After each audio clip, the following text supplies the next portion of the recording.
Good morning and welcome to Mission Control Houston and the International Space Station Update Hour.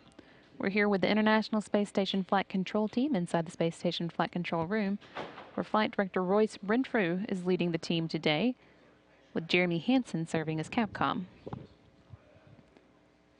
For one day only this week, Expedition 35 crew members are back on a regular schedule. Commander Chris Hadfield of the Canadian Space Agency, NASA flight engineer Tom Marshburn, and Russian flight engineer Roman Romanenko all got their wake-up call at the regular 1 a.m. Central Time today and are now more than halfway through their day. They're currently orbiting 256 miles above Singapore, heading northeast over Indonesia towards the coast of China. Marshburn, Hadfield, and Romanenko launched to the space station on December 19th in their Soyuz TMA-07M, which they then docked to the station's Rosvet module on December 21st. That puts them on their 99th day in space now and their 96th day at the space station. The three have been alone at the station since March 15th, when their previous three crewmates, Kevin Ford, Evgeny Tarelkin, and Oleg Novitsky, wrapped up their 143-day stay in space and returned home. They're now looking forward to being joined tomorrow by three new crew members, Chris Cassidy and Russian cosmonauts Pavel Vinogradov and Alexander Misurkin.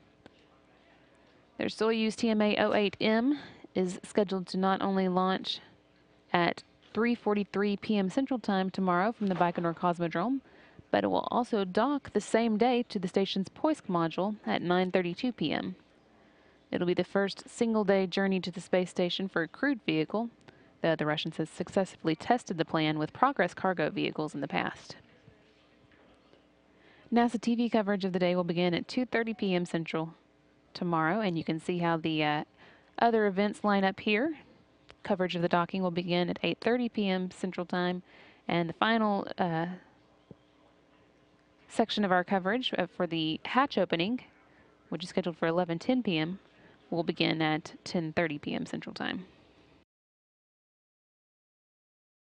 After seeing off the SpaceX Dragon cargo ship yesterday, which splashed down safely in the Pacific Ocean at 11:36 p.m. Central Time, you can see a photo of that vehicle in the ocean here. The crew now is back to primarily science experiments and preparations for their new crew members today. Chris Hadfield spent some time this morning working with the new iServe experiment. That stands for ISS Server Environmental Research and Visualization System.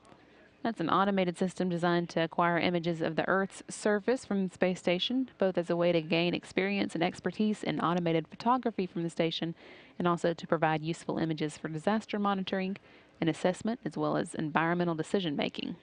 We're going to be hearing more about that experiment a little later in the hour. And Tom Marshburn is spending most of his time today on the energy experiment, which is aimed at measuring how much food is needed for astronauts during long-term space missions.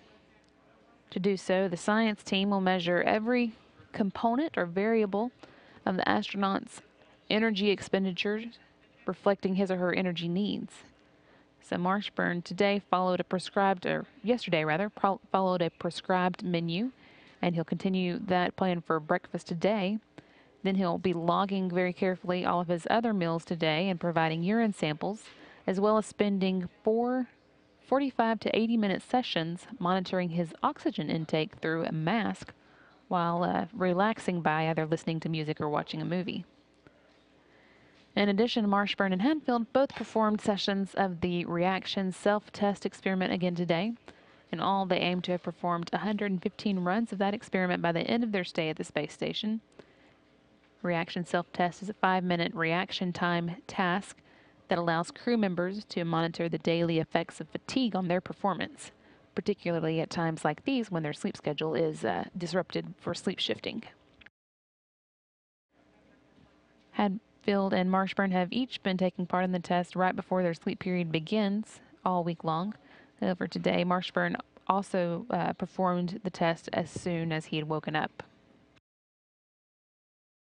Tomorrow, the crew will be sleeping in a bit to 2:30 a.m. Central Time in preparation for the arrival of their crewmates later in the day.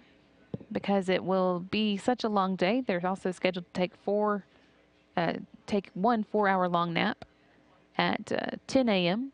and then be back up at 2 p.m. for the launch and docking, after which they won't go to sleep again until 3:30 a.m. So it'll be a long day for the crew tomorrow, and they've got a busy day ahead of them today. And that's what's been going on in space. This is Mission Control Houston.